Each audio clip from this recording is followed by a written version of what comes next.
Bismillah, alhamdulillah, wassalatu wassalamu ala rasulillah wa ala alihi wa sahbihi wa man tabi'ahu sunnatan wal jama'atan wa min al-hadzat ila yaumina. Di sini kami dari kelompok 4 ingin mempresentasikan tentang rujuk. Saya Siti Safira akan menjelaskan apa itu rujuk.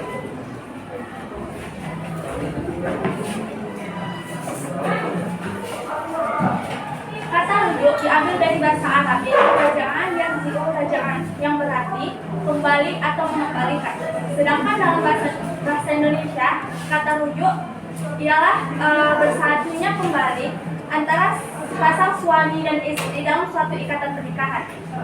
Ketika sang suami ingin rujuk dengan istrinya dan istrinya masih dalam masa iddah, maka tidak perlu lagi melakukan akad nikah yang baru. Cukup dengan ucapkan aku rujuk engkau atau aku terima kembali engkau atau ucapan yang serupa namun maknanya yang sama dan disertai dengan 2 orang saksi. Akan tetapi jika sang istri sudah selesai masa iddahnya namun suami ingin rujuk, maka harus melakukan akad nikah yang baru dengan catatan sang suami tidak boleh merasa terpaksa ketika mengajak sang istri rujuk kembali. Kata rujuk berasal dari bahasa Arab, raja'an rujuan yang berarti pulang atau kembali. Dalam pengertian syariah, rujuk berarti pulang atau kembalinya sepasang suami istri yang sebelumnya bercerai atau talak. Seorang suami yang menolak istrinya berhak untuk rujuk kepada istrinya selama masa iddah.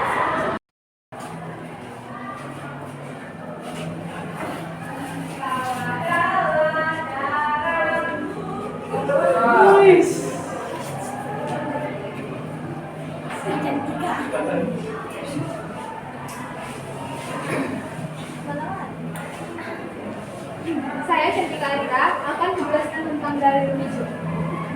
Salah satu dalil rujuk terdapat pada surah Al-Baqarah ayat 228 yang berbunyi A'udzu billahi minasyaitonir rajim. Bismillahirrahmanirrahim. Wal mutallaqatu yatarabbasna bi anfusihinna thalathata quru wa la yahillu lahunna an yaktumna ma khalaqallahu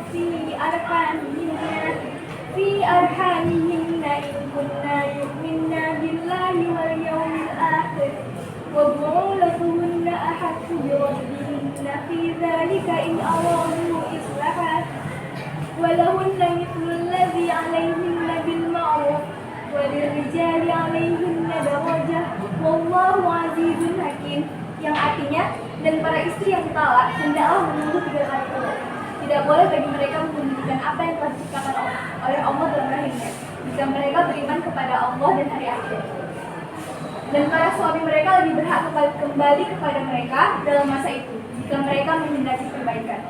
Dan mereka mempunyai hak seimbang dengan kewajibannya menurut cara yang patut. Tetapi para suami mempunyai kelebihan di atas mereka. Allah Maha Perkasa, Maha Bijaksana. Nah, maksud rujuk dalam dalil ini ialah selama perempuan yang ditalak masih dalam keadaan iddah, suami boleh rujuk jika niatnya ingin membina kembali rumah tangga yang lebih baik lagi. Cukuplah waktu iddah ini untuk suami berpikir-pikir apakah ia akan rujuk atau malah bercerai. Tetapi jika niat rujuk bukan didorong dengan niat yang baik, melainkan hanya ingin membalas dendam atau bahkan ingin memisahkan dan menyakitkan istrinya, maka perbuatan seperti ini dilarang oleh Allah Subhanahu wa taala. Dan perbuatan ini termasuk perbuatan yang zalim terhadap perempuan.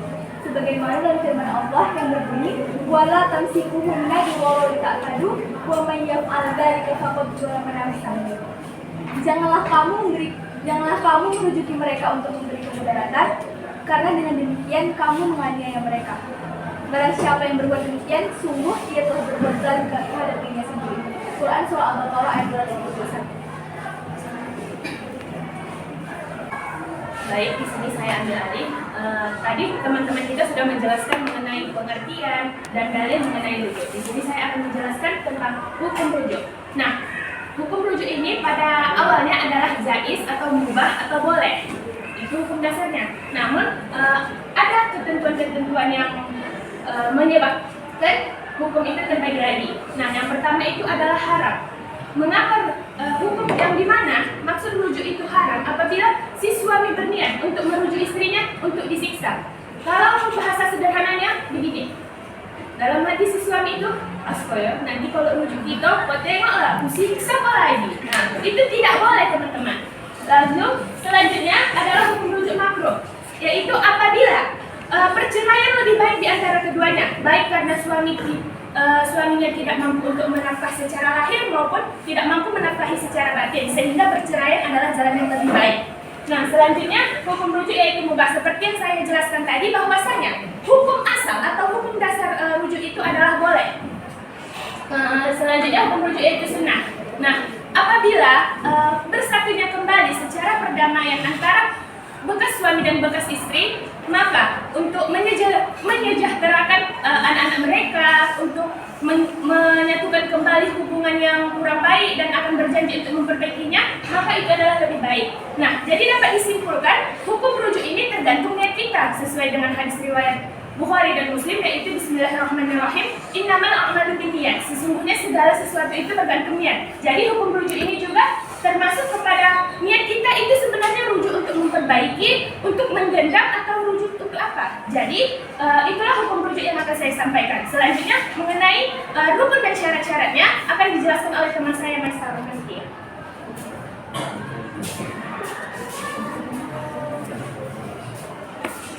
Baiklah, saya Maisarah Nasution dan di sini saya akan menjelaskan tentang rukun dan juga syarat rujuk yang harus dilakukan sebelum maupun sesudah melakukan rujuk. Pertama-tama ada murtaji. Nah, teman-teman di sini ada yang tahu apa arti murtaji? Tahu. Apa itu? Ya, bagus. Murtaji itu artinya mantan suami, dan beberapa syarat yang dibutuhkan oleh mantan suami untuk merujuk istrinya diantaranya. Yang pertama, laki-laki yang merujuk adalah suami bagi perempuan yang dirujuk, yang dia menikahi istrinya itu dengan nikah yang sah. Contohnya apa? Berarti mereka telah melalui yang namanya proses ijab kabul dan dokumen atau akta nikah mereka sudah dipenuhi sebelumnya, sehingga pernikahan mereka diakui secara agama maupun negara. Syarat yang kedua yaitu laki-laki yang merujuk itu mestilah seseorang yang mampu melaksanakan pernikahan dengan sendirinya, yaitu telah dewasa. Yang mana ketika dia berpisah dengan istrinya dan ingin rujuk kembali, tidak ada dorongan atau niat yang buruk dalam niatannya ketika ingin rujuk atau bersama kembali dengan istrinya. Nah, yang kedua ada murtaja'ah yang artinya mantan istri. Syarat yang pertama yaitu perempuan itu adalah istri yang sah dari laki-laki yang merujuk. Yang kedua, istri itu telah diceraikan dalam bentuk talak raj'i atau talak 1 dan 2. Kalau sudah talak bain, maka banyak proses yang dilalui seperti melakukan akad kembali. Yang ketiga, istri itu masih berada dalam iddah talak raj'i. Yang keempat, istri itu telah digaulinya dalam masa perkawinan itu. Rukun yang ketiga ada siwat atau ucapan, yang mana syaratnya untuk sahnya tindakan rujuk tersebut hanya diperlukan ucapan rujuk yang dilakukan oleh orang yang merujuk. Contohnya, ketika si suami telah menalak raj'i istrinya, tapi begitu sudah setengah jalan dia merasa menyesal, maka dia bisa saja dengan mengatakan istrinya, saya ingin melanjutkan ibadah bersamamu, atau saya ingin melanjutkan bahtera rumah tangga bersamamu. Dan yang keempat, saksi.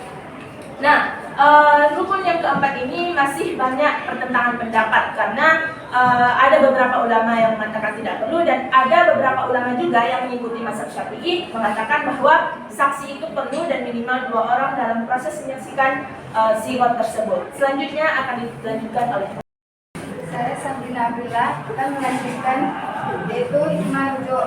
Ada beberapa hikmah rujuk. Yang pertama, dapat mengembalikan keutuhan rumah tangga yang pernah retak kedua belah pihak. Yang kedua, dapat memperbaiki hubungan antara suami istri. Yang ketiga, dapat menyelamatkan keturunan. Yang keempat, dapat mempererat hubungan keluarga antara kedua belah